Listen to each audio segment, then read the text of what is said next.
Alright. Cool. Now I feel like I'm actually set up and ready to do a lecture. Awesome. So, essentially today, I've decided to try and find a game to do a lecture on like I usually do. Well, I didn't do it today. I've been doing it for the past couple of days, as one would suspect. Trouble is, I didn't really like what I was seeing. I mean, sure, there were games played, and there were games played by Setol, Yi Cheng-ho, Guli, yeah, everyone, you know, usual suspects. But nothing that really screamed, I really want to do a lecture on this game or that game. So instead, the question occurred to me, why do I focus in on the players that I focus on? Why am I not just picking random people at will and doing something on that? How, in fact, did I at first even choose the players who I have chosen? So, I'm actually going back in time. This afternoon, evening, morning, whatever it is for you. We're going to go hop into a time machine, and we're going to go back into 2003. I hope it was a good year for you because you're revisiting it. And here, we are going to go over two players, one of which you've obviously seen before. I've gone over his games about 1,000,000 times. I might have even gone over the particular game before, but I haven't done it in the last year, I want to say. So chances are, odds of it being remembered are ridiculously low. Alright, you were 3 in 2003, and you are 2, okay. Were you studying Go at the time? Because if you were, you might have seen this game already. You were, okay, great, then you should remember this. Alright then. So, as you can see, we got a game from Cheolhan. Now, let's test your trivia. That I said this game was from 2003, and that I said that this player is Cheolhan. Does anyone have any idea what we're going to see in this game? I might have mentioned it before. If you study him regularly, you might have seen it before. Any idea what we're going to see in this particular game? Interesting stuff. Ooh, FC. Points to you. Good job, FC. You are definitely someone who studies pro games. You cheated. Okay, no more points to you. You can go sit in the corner and think about what you did.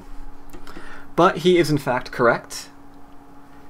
Cheolhan, believe it or not, used to be a player that opened up with the 5-3 point. Dun dun dun.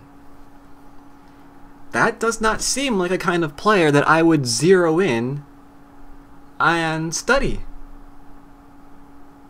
The Taisho is a Joseki, not an opening, not a particular opening. But yeah, very strange. I usually go with more orthodox plays, your 4-4s, your 3-4s.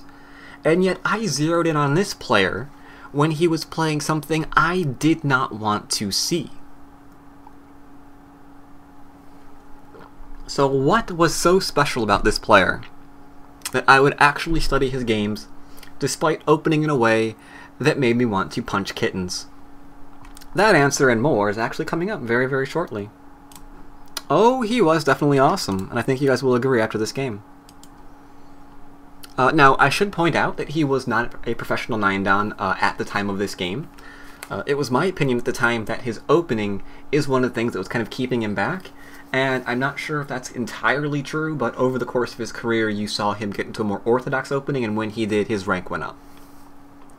But while he was still a mid to lower level dan, a professional dan player, he was opening up with dual 5-3 points a lot of the time. Very, very unusual for a pro player. Very, very unusual. His opponent, on the other hand, nicely orthodox, playing normal stuff that we would expect to see.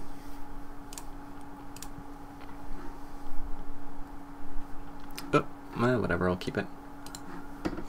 Black approaches. White simply backs off. And black approaches again. Very interesting indeed. So not only did he approach, does he open up in an orthodox manner, He then goes into this hyper-aggressive style of play, where he's going to approach all the things and see what his opponent's going to do.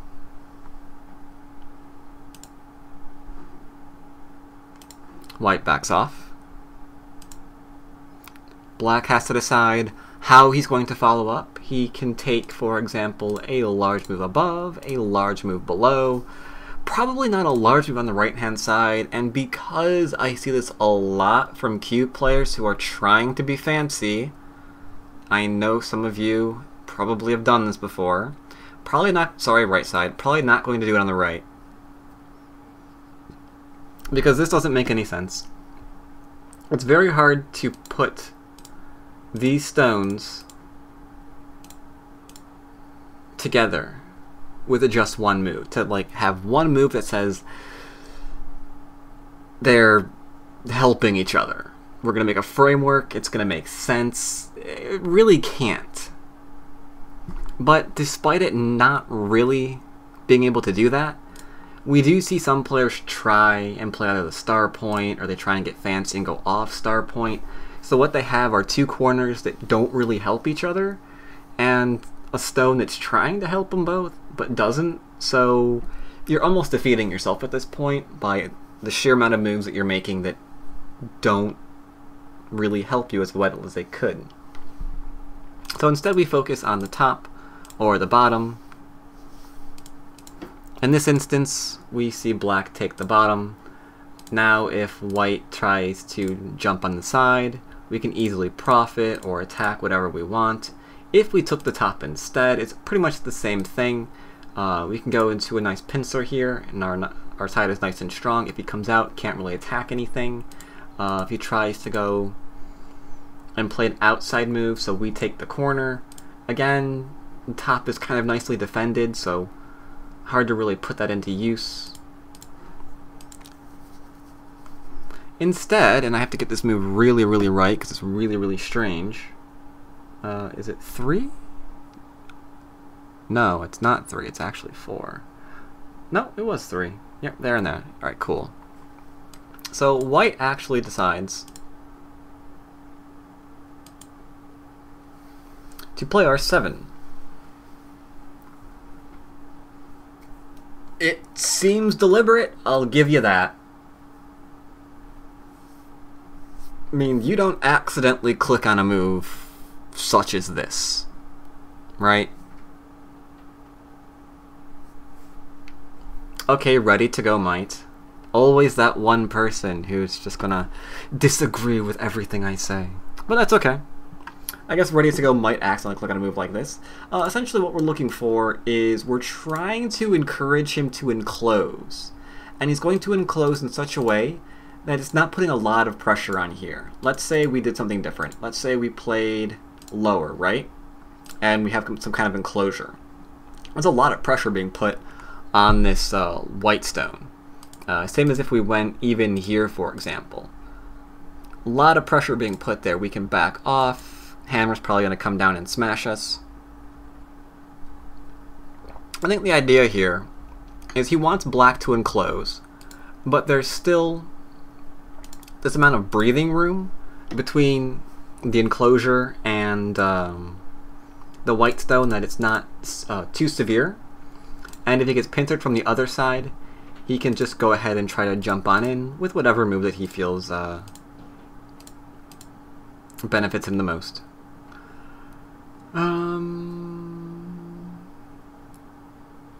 Alright. So, oh yeah, and if black does come up from above, you can see there's like this enormous hole here. Oops. That can still go ahead and invade. Alright. It does kind of seem like a little bit of a scared move, but it's definitely one that he thought out very, very well. Black, on the other hand, very young and aggressive in 2003. He's not going to just take his enclosure. No, no, no, no, no. He's going to attach, and thus try and take as much territory in the corner as possible. He decides to say, you want me to have the corner? Fine, I'll take as much of it as possible.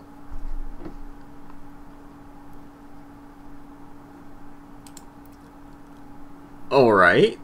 White plays the Hane. Are we going to simply back off? Absolutely not. Black also Hane. Now we have crosscuts. Suddenly this game is getting very interesting. Because if we connect, and black connects or extends, that could be 6th line or 5th line territory, which rumor has it is really, really, really, really good. I have never heard someone complain that they just got 5th or 6th line territory. I never heard those words before. Except ready to go again. Thank you very much. Of course.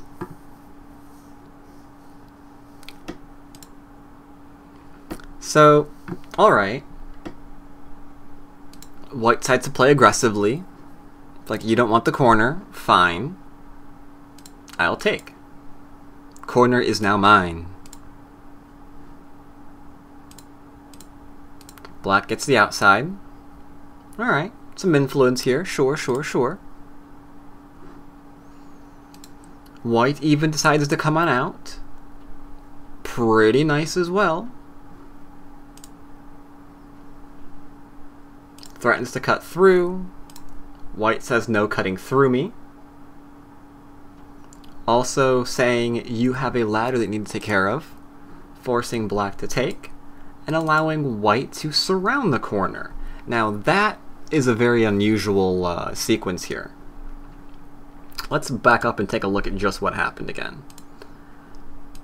Black attaches, ready to take 5th or 6th line territory for himself. The result of which, he winds up in a corner that's completely enclosed. That's very interesting to me. The question now becomes, what are we going to do with all this?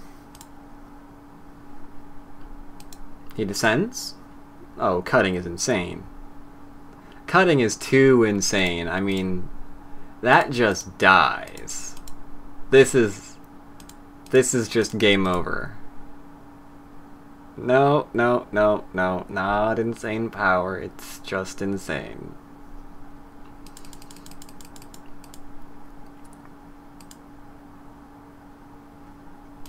Alright, so black drops down. We protect the cut point, of course. Black has to defend himself. And then live inside corner. Though there is a little bit of a code there, obviously, because we still have things like T3 that are available. If black plays Hane, we get to cut. Cool things like that. But now it's white's turn. The question now becomes, do we have to respond here? Well, before we see what white gained, we have to ask ourselves, does he have Sentei or not? Can we leave this position? Is this good to play elsewhere now? Is that something that we are able to do? Anyone feel like we need extra defense here? No? Alright, we're all good. Cool, cool, cool. You're pretty right. I mean, we've got, you know, an eyeball here that can only be taken out in Gote. We've got some pretty cool shapes. We've got some pretty cool ways to make more shapes. We've got some pretty cool ways to jump out and make more shapes and things that shape and jump in jumpy shapes. So we're pretty good. We're pretty good. So what did white get was the question. Well, it looked like black wanted to make something here, and doesn't look like he's ever going to develop the bottom for himself, given that white has light shapy shapes here. Probably not turning into a massive amount of territory unless this dies, which is highly unlikely. So white managed to disrupt black's plans in that regard, which is kind of nice. What did black get in exchange? We can't really say he got territory, but he did get some influence. Got some influence. And yes, as pointed out, we do not have 5th and 6th line territory for black. So, looked pretty cool. Looked pretty cool. It looks like things are still pretty even right now. It is definitely a game. Alright, so now that white has Sente, he gets to decide for himself where he's going to go. And he decides for himself that, well, my group is not weak, and this is a game of territory. So I'm going to prevent my opponent from developing as he sees fit. So he approaches.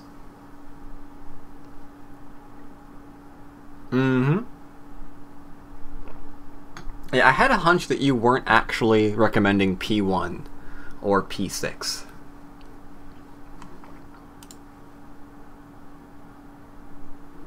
So alright. Outside, we can see... Oh, he did see the game, maybe, yeah.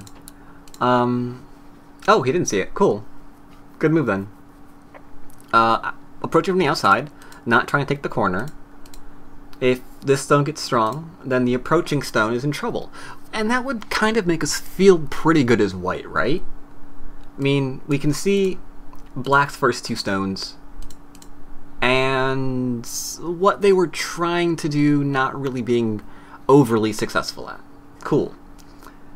If this gets strong and attacks the top, then that approaching stone not really doing what it wanted to do either. So this will be a pretty good game for white. Let's see how it happens. What happens here? What happens here? Okay. Black takes enclosure, right? That's as predicted. Black keeps some territories. Okay, okay. Territory is a good thing. Rumor has it this is a game of territory after all. White kicks. Okay. And then takes himself a base. Alright, makes sense, makes sense. Black takes himself a base as well. And then white responds, trying to attack. Okay. All of that seems fairly logical. We wanted to try to attack these stones. We are attacking these stones. Awesome. But now it's black's turn. And now he has to make decisions for himself. Keep in mind, this is a game of territory. So he has to contemplate what this board is telling him. He could, for example, take a look at the board and kind of think to himself that this is a game of territory. I can keep playing territorially. Bottom left-hand corner is open. Is that what we're going to do? Are we going to invade the bottom left-hand corner? What do you think?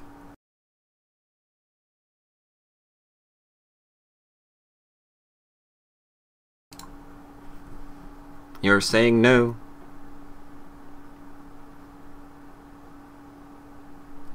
You are saying C8. What is C8? Where is C8? C8 is a different attack. Okay. You're saying L3, threaten to connect up? Okay, okay.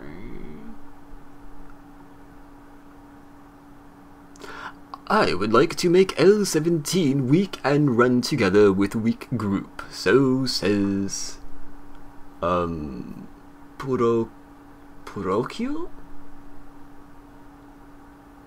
I Purokyu.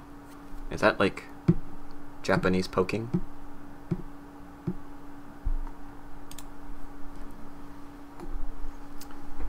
Alright, so we have a lot of interesting ideas here.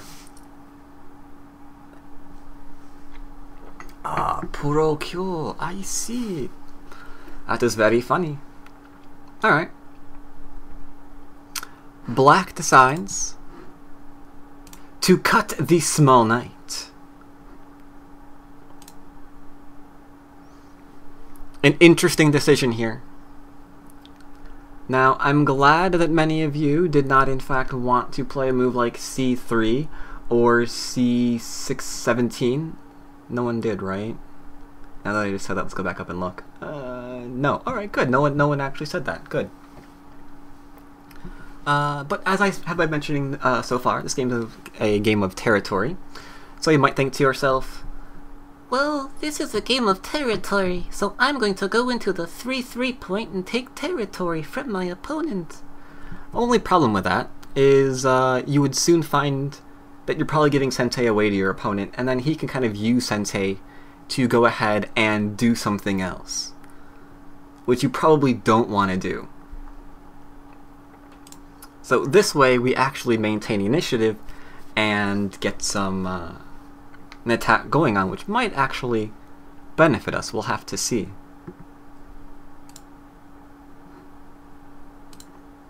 So we see cuts. Can we ladder? No, we cannot ladder because we do have that happy group at Q7. So white has forced to back off. And that is one of the reasons why this is actually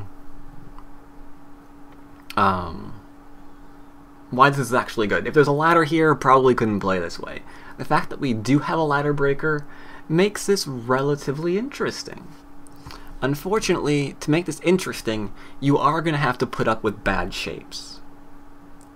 Because we're going to extend. White's going to Hane. And we have to make that. Bit unfortunate, but at least we have two weak groups.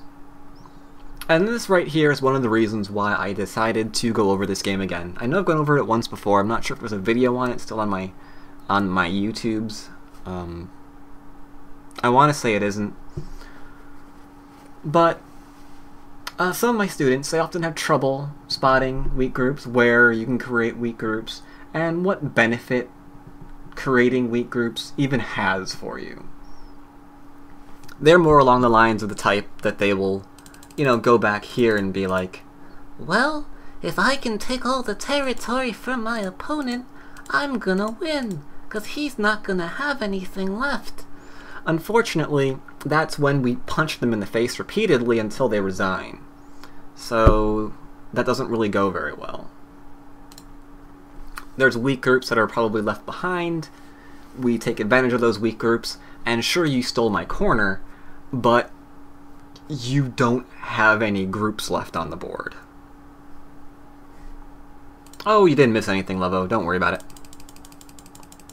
And if you did, it's probably going to actually be, it's probably going to be on YouTube later. Do not know what voice you're referring to. Alright, so white connects, because you can't just keep chasing. One really, really great way of completely resigning this game would be to try and capture that which can't be captured, and then realize you have to go back and protect. It's like, yay, game over. Being a pro is so easy. So yeah, can't do that. So we have to connect. Definitely have to connect. Black gets to come out, but alright. Now we're in trouble, because white is clearly behind enemy lines. Rumor has it that's not where we want to be, so white jumps out. Black's in danger of being surrounded. He jumps out. White's in danger of being attacked again, so he tries to seal his base. This is not Sente. Well, okay, it's kind of Sente. If we play elsewhere, we've kind of have this idea that this can be taken advantage of. So we don't really want to play elsewhere, but as long as we defend ourselves in Sente, we can go on the attack. However, this is the part that we absolutely love. The part where black doesn't just keep attacking this middle group, and the part where everybody, not everybody, a lot of people make mistakes. Because they will try and attack this top group. They'll try and attack it and attack it and attack it until it dies, or it lives really, really easily, whichever one, you know, occurs first. And then they'll go back and evaluate the board.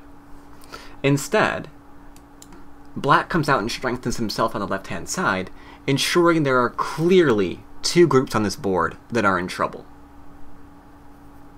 And Black has given White the awesome choice of deciding which one he's going to defend and why.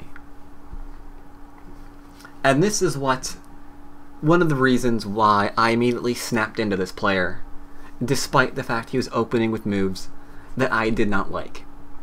Because he clearly knew how to use the turn of fight to his advantage. So alright, White says, you didn't come out, I'm going to surround you. That's how I'm going to get stronger. Black says, okay, I'll defend myself, no problem, I'm alive now. White comes out. Black pokes. Responds. And threatens to cut.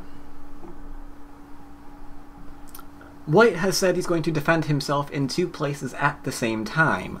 Unfortunately, he's leaving Aju behind while he does it that Black is zeroing in on and will try and take advantage of.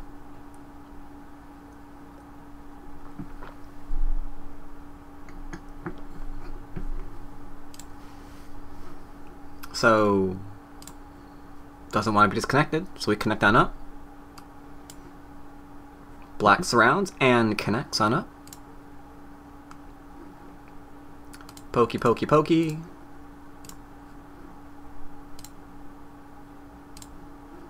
Using all the Ajus in the corner to do something. And the next move... Oh, the next move is so awesome. Once we've established that we're alive in the corner, and we know that we have Sentei, awesome things can be played. And the next move is just freaking awesome.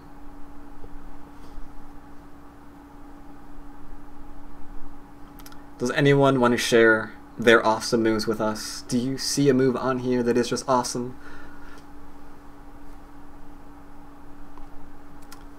Tengen is not awesome. Tengen is always the wrong answer. I do not care why you ever play Tengen in a game. If you play it, you should resign.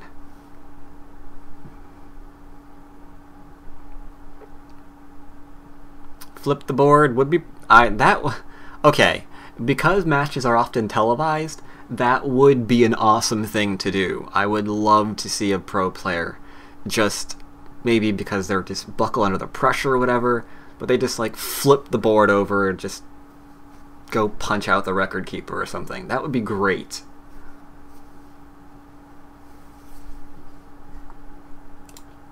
Alright, so we have a lot of suggestions here, like R4, wherever R4 is. Oh, that one, okay.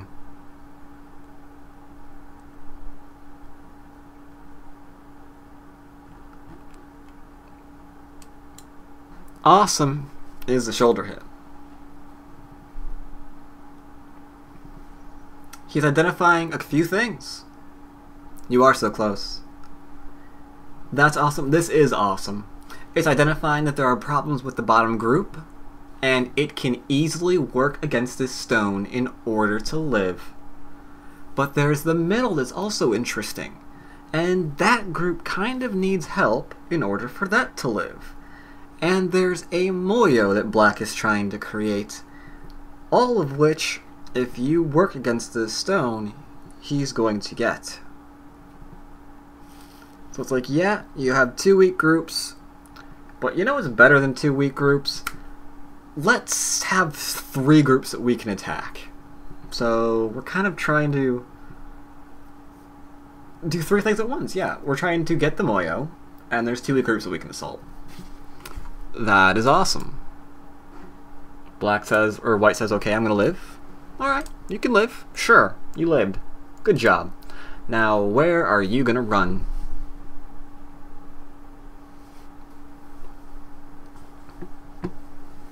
Yeah, B... In so many of his games, he just made his opponent look like he didn't know how to play Go.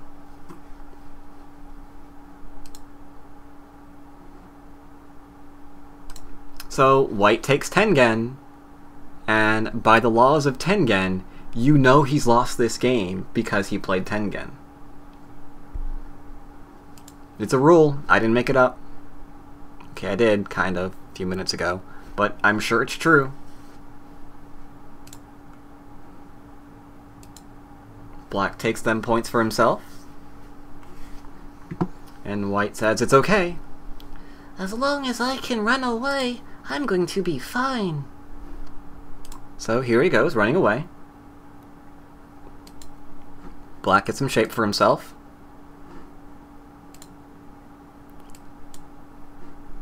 Nice table shape. Always handy. Also created a cut point. Cut point that Black would really, really love to get in.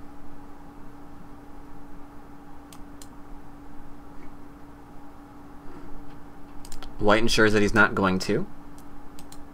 And then Black profits. And all is well. He's taking solid points here. White still weak. And how much territory has White really gained in this exchange? I mean, we reduced the top a little bit, sure. Black picked up points, but this group here isn't really making much for him. This group not really making much for him. And we haven't been able to expand on the bottom left-hand corner. And these middle stones, well, they sure as heck haven't made anything for him yet. So Black's profiting, while White really hasn't had the chance yet.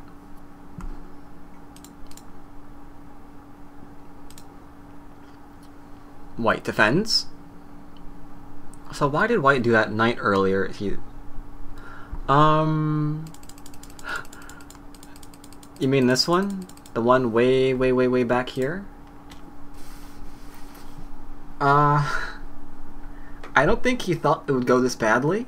But everyone responds this way. This is usually a standard attack to try to hurt your opponent, right? But when you do this, certain things you do kind of sometimes have to consider it as a ladder work for you, and if not, then you have to have a really good plan of attack. And this just wasn't it. This just was not a situation, it looks like, that he was going to do well in. And a lot of it resides in the fact that he's got this really, really strong lower right-hand group. If we take this lower right-hand group away, then this game evens out instantly.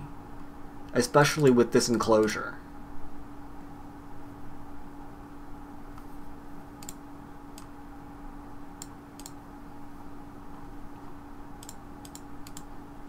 Locally, that small knight is like the most normal thing you can ever do.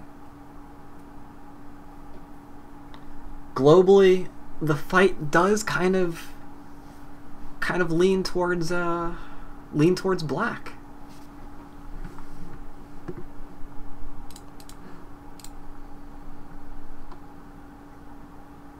Alright, so we've got that. Black says, I poke you.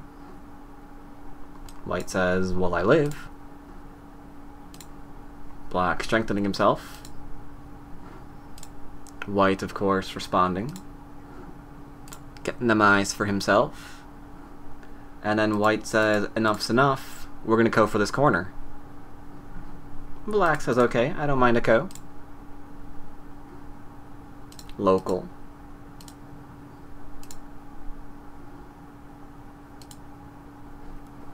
Black uses threat. White says, ha ha ha, that is not threat. White says, or Black says, it really, really, really is a threat. I'm going to connect up and, you know, kind of remove your eye, as you see. And White says, that is fine. I just connect here in Gote and everything is okay. But it's not okay because we do not see where eyes are coming from yet. So how are we going to live here? Surely there is a way. Because if we ignored a co-threat in order to die, that would be a little bit embarrassing. Flip the board again. Good idea. So White says I poke. And black says that is okay, you can poke, because I will connect. You still have yet to show me your eyes. White says, I can get an eye here. Black says, no you can't, I've seen that one before. White says, darn. I take an eye here. Black says, yeah, that eye you probably can have. I have to defend. That is true. Though we do have chances of throw-in still, so it's all good. White says, I extend. I extend for more eyes. Black says, that's enough of your extending. I do not want you to have them.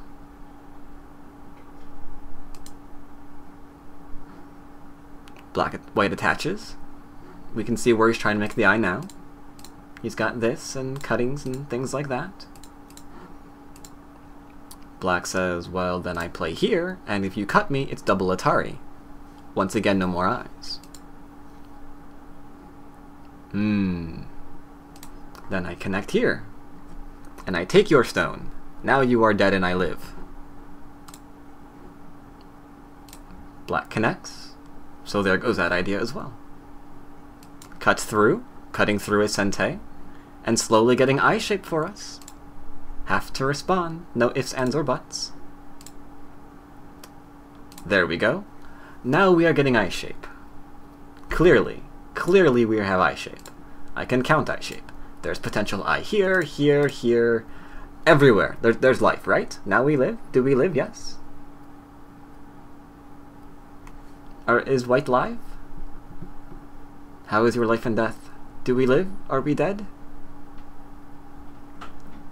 Uh-oh. Bilzao says white live. Blink says white dead.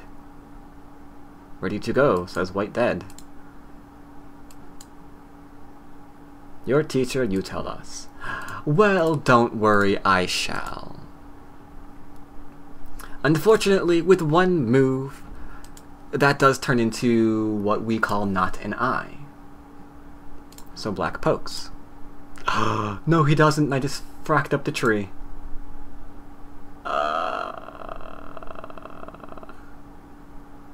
Sigh.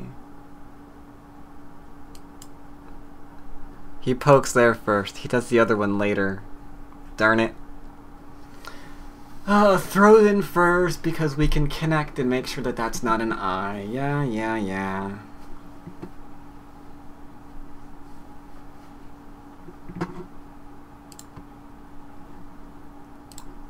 White extends. Black defends. Nowhere for him to go.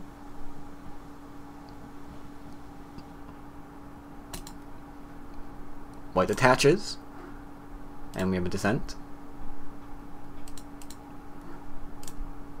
Still trying to find a way to live. Getting real close to victory. We're almost connected. We're almost connected. If we can just connect this, if we can connect this, it's all good. Just like pass or something. Oh no. That's an Atari. Okay. So maybe we can connect some of it if we like Atari 08 then connect, we can like live with some of this. White probes. Black responds in such a way that he's not going to worry about eyes. Or not eyes, can't be word thrown in. There we go.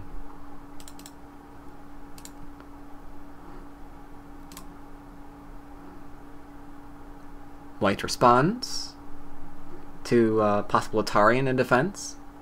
White connects, no more Atari for connection. Tries to make eye shape. Black does not care. Tries to connect. Black does not care.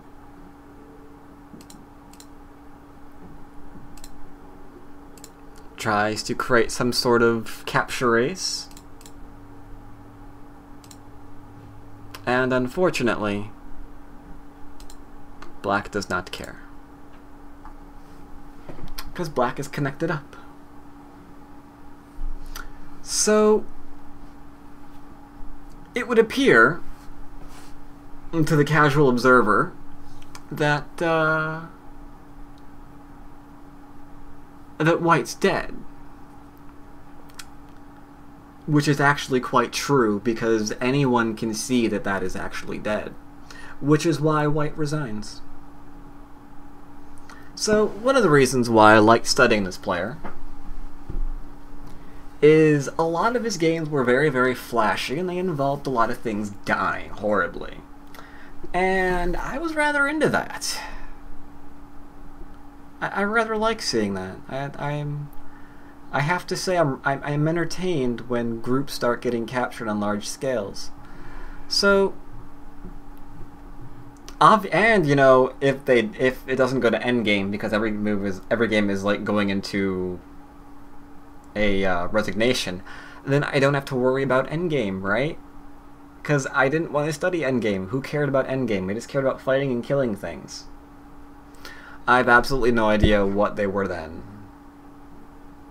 If it makes you feel any better, he's a 9 Dan now. Ah, there you go, FC. Thank you.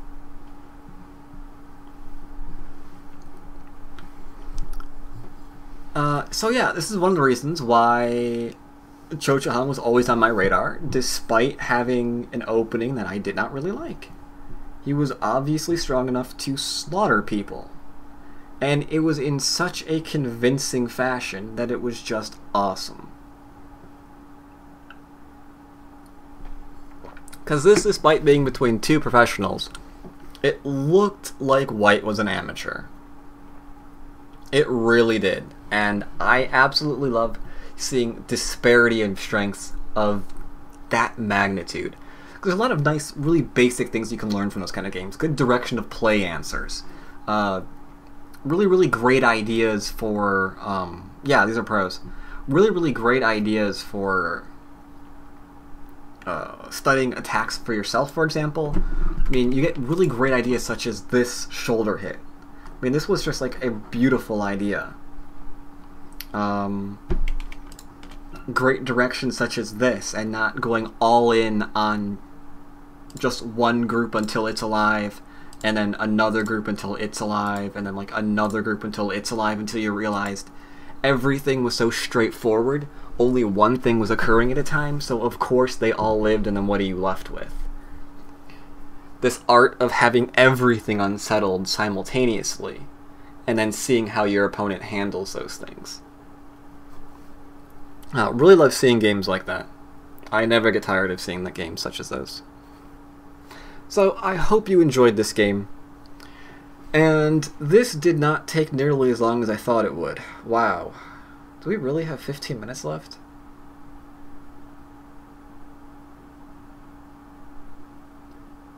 Huh. Well, I find myself, for once, with absolutely no plan on what to continue with.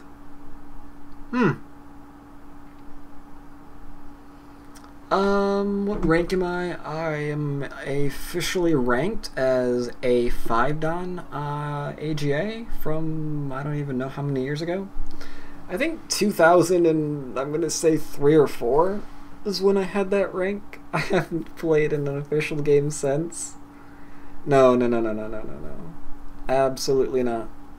I'm only like 7 Dan on Taigem these days. Have you improved? I would like to say that I have, but until I actually play another tournament, then I can't really say that I have.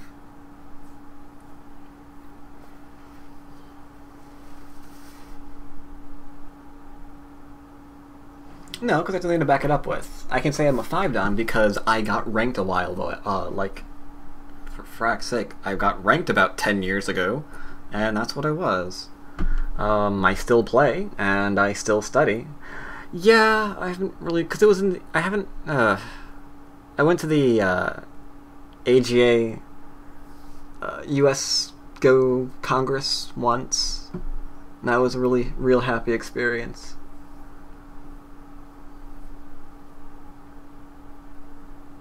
How old am I now? I am 10 years older, almost 10 years older than I was then, thanks for asking.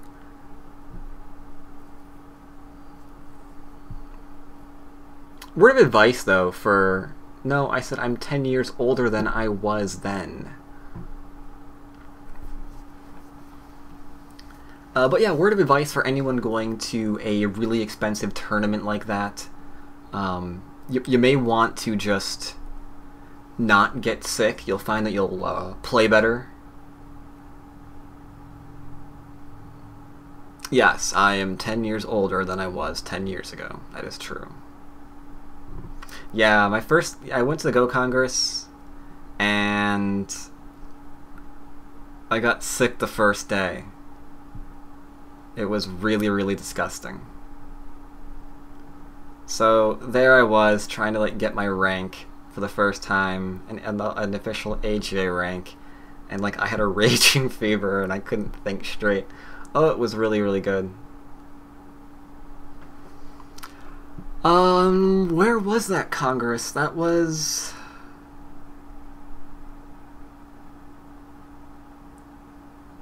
Where was that? Dude, I'm not 10 years old. I think it was... I don't know. How do I not know? Do I seriously have to Google to find out where I was 10 years ago? Apparently I do. There you go. Alright. That's apparently where I was. Thanks, X-Dragon.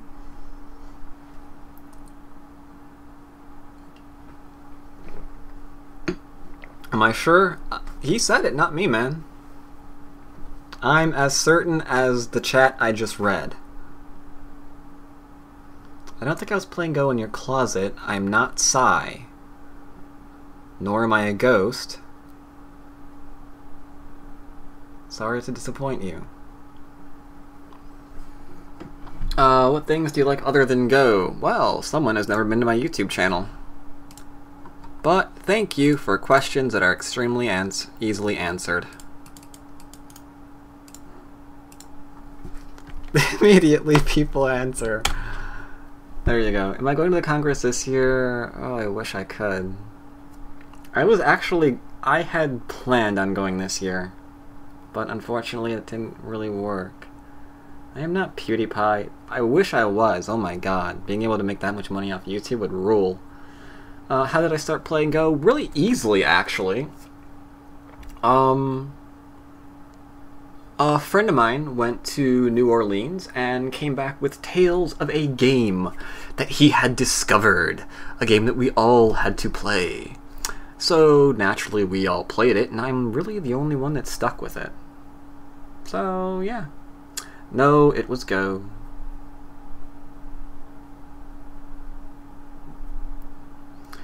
You ever fallen in love at the Goban? If I ever fell in love with a piece of wood, I'd take that as my cue to kill myself.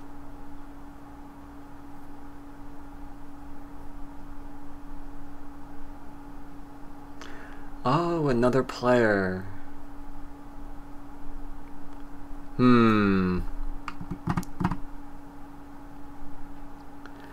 Alright, that is not an answer that is suitable for KGS because it involves entirely too many swear words.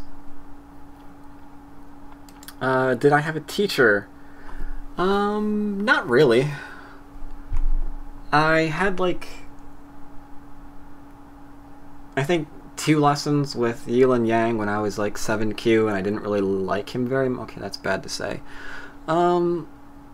His teaching style didn't agree with me. So that didn't really work out. Other than that, I was pretty much teaching myself. I mentioned this before, I actually mentioned it back in December when I was doing my, what was it? My little series on my history of Go. That I kind of learned how to play by memorizing pro games about every other day, which I don't recommend for anyone unless you have anger issues you'd like to further explore, because that'll definitely do it.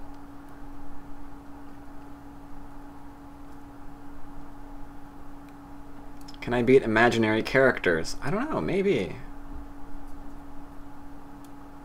Oh, sorry, can I answer his Ready to Go's question? I'm sorry, Ready to Go, forgive me.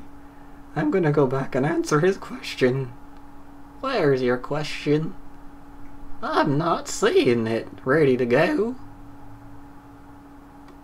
Oh God. Where was the thing? Bruce Lee never played in tourneys. Okay, I see that comment. What rank are you? I answered that one. I'm not seeing anything else. OMG is not a question, but I will agree with OMG. Oh, you have a question on this game. Okay. Can you answer my question?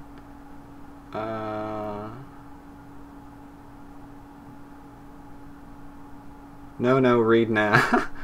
Okay, what's the question then? Just repeat it now, seriously. What's... Oh, is that the question? Should white N11 before 08?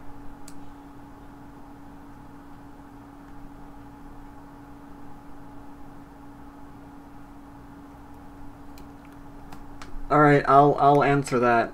I'll answer your question too then, in a minute, after I find out what Ready to Go is.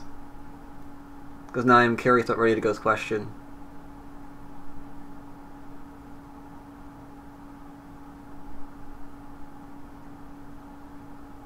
Should you apply Go concepts to life scenarios?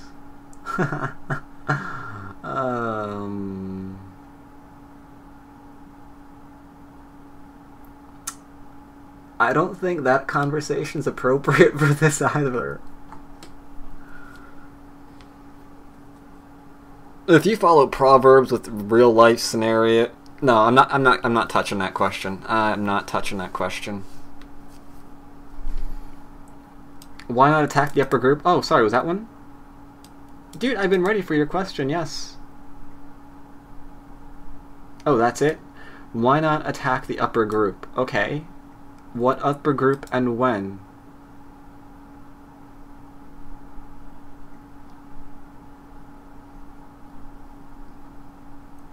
Instead of this move. Okay. So instead of this move, you want to go back and attack this one again. Is that the idea?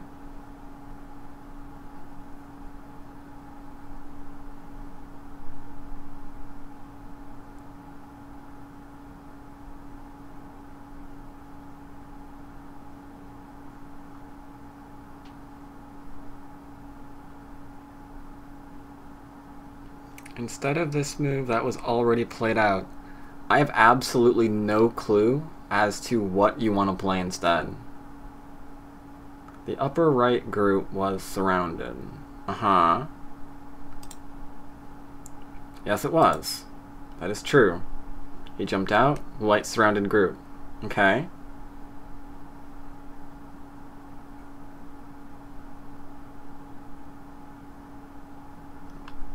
It's here, right? The group was surrounded. This is what you're referring... You know what? Frack this, I'm giving you control. Here you go. You can show me exactly what you're referring to. I'm going to relax and have some tea.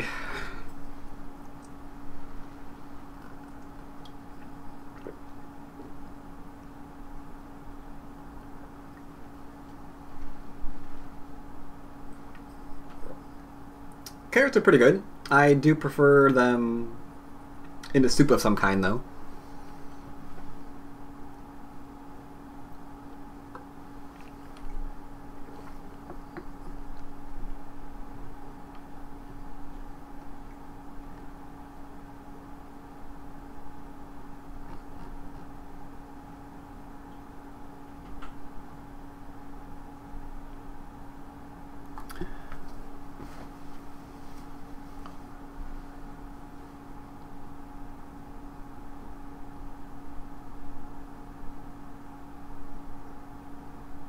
Okay, so why play M6 when he can attack at L18? Alright, yes, you can do that. You absolutely can keep attacking this right now. That is very, very true. However, if we do that, we have to consider a couple of different things. One, are you pushing this group into life? Because if you are pushing this group into life, you probably just got rid of your co-threats for later, like we saw later on in the game. And you have to ask yourself then, what did forcing this to live right now do for you? No place there can... If there's a place there can go to, this is going to completely live instantly. Right? I mean, with this... Not that, that's retarded. I mean, with this, we're gonna live, right? I mean, this group is now alive. So, what did that exchange give you besides removing Aji, is now the question. Unless you're playing up there and you know that you can kill it or profit on a really large scale, there's no reason to play those moves. Because every one of those moves is a co-threat later.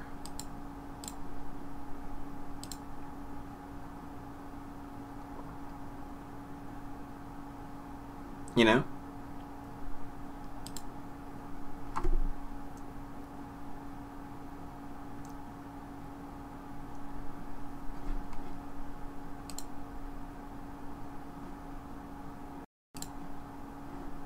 Alright. Let's see, other questions. Something about discounts for kids. Occasionally I do, yeah. I try not to give too many discounts these days because I'm already pretty much as cheap as you can get. But occasionally I do, depending on the age of said student.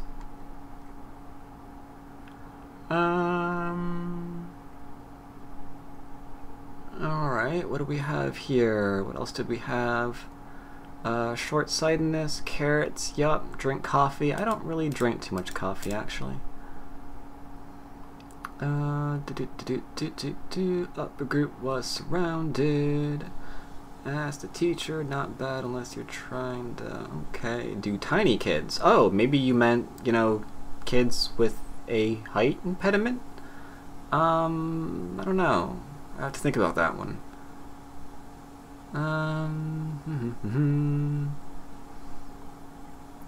If you have no liberties, you're effectively dead. Yeah, that's pretty true. Yes, if you have no liberties, your group is taking off the board. That's a good one to remember.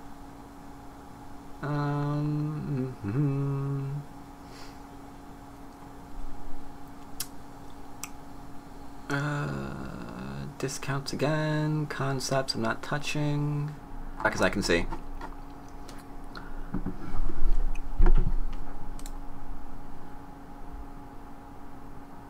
Where did you learn your voices? I don't know what you mean. They just do that.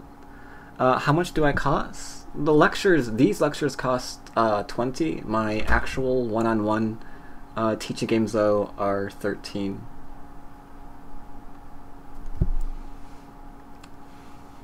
I have someone messaging me. My question is, white should N11 before 08? Let's look at that. What is 08? What is 08? 08, 08, 08. Before this. Ow! That really hurt my ears. Alright, I don't think 08 was ever played. Wait, it might have been played. Let's see. 08, 08, looking for 08. Oh, 08. Hey, 08. Okay, white should N11. Okay, before this we N11. We do that. Ah, threatening to cut through. How very interesting. Then we can go back and play here and hope that we can live or something. Okay. Then we play here, I suppose.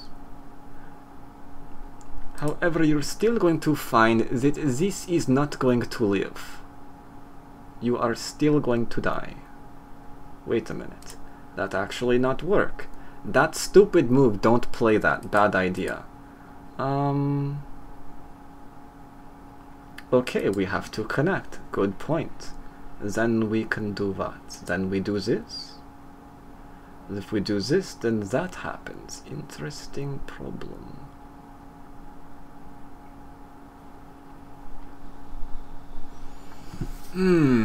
Interesting problem indeed. Is there still a way to kill this?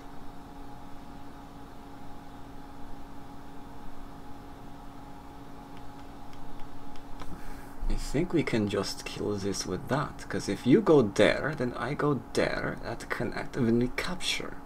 That seem to have working possibilities. Indeed, indeed. Because we still cannot do this. I like this move. Now we connect, and then if connect, then we can still do this, nothing change. And if we connect, then we go here, then we go there, and then we can keep this connected. White still die, everybody happy. Good question though. Are my chat not showing up? Yes, your chat's showing up. I was just looking at other people's comments. I'm sorry. Can I have control, please? Well, Bill wants control. Let's go give Bill control. Here you go, Bill.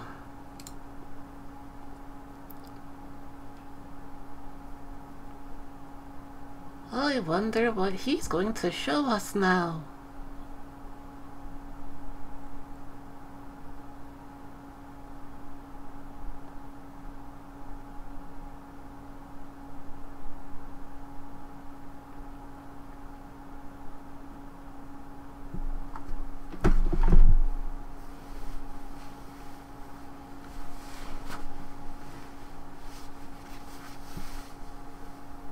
No, I have not.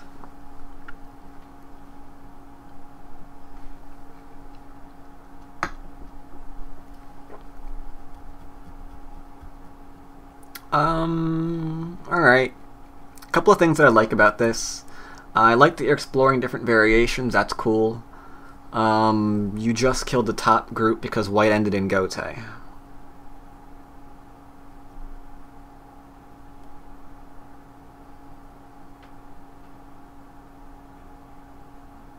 Unfortunately.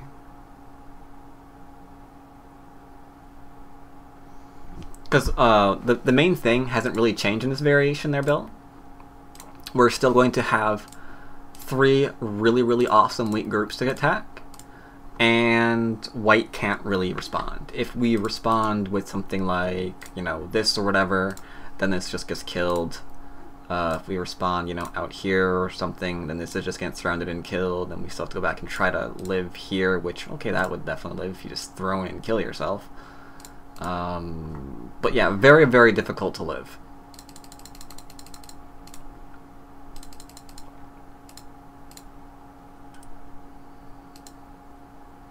But there's really no reason to go ahead and risk this kind of thing, because what happens is you allow your opponent to start attaching and working out different methods to try to use all that Aji. This is a very all or nothing kind of play. Either this move is going to work out and cool things are going to happen for everyone, or this is like going to get broken through and you're going to have no profit. Which is why in the game we saw that black caps here as a way to say that this is going to be one entire group, and it's going to live and I'm going to profit. And we're going to be much happier as a result.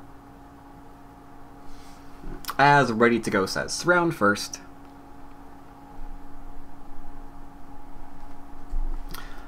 But alright, I think that's it for this lecture.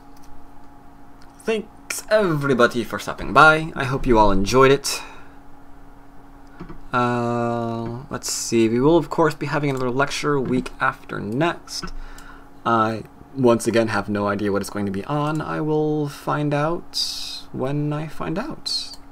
And you will probably not know beforehand. I do this every other week. Anyone who wants to go ahead and donate to said lectures, as previously mentioned, they are 20. You can go ahead and do so at the happy PayPal link provided.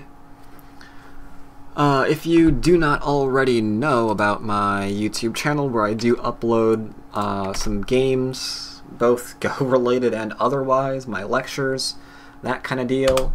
You can find there. They're all usually easily found in the playlist that I've provided. Let's see, and of course, last but not least, if you want to find out when I'm ever streaming anything Go or not Go related, you are able to do so at my Twitter account. That's where I always keep a little notification there. So, spamming over.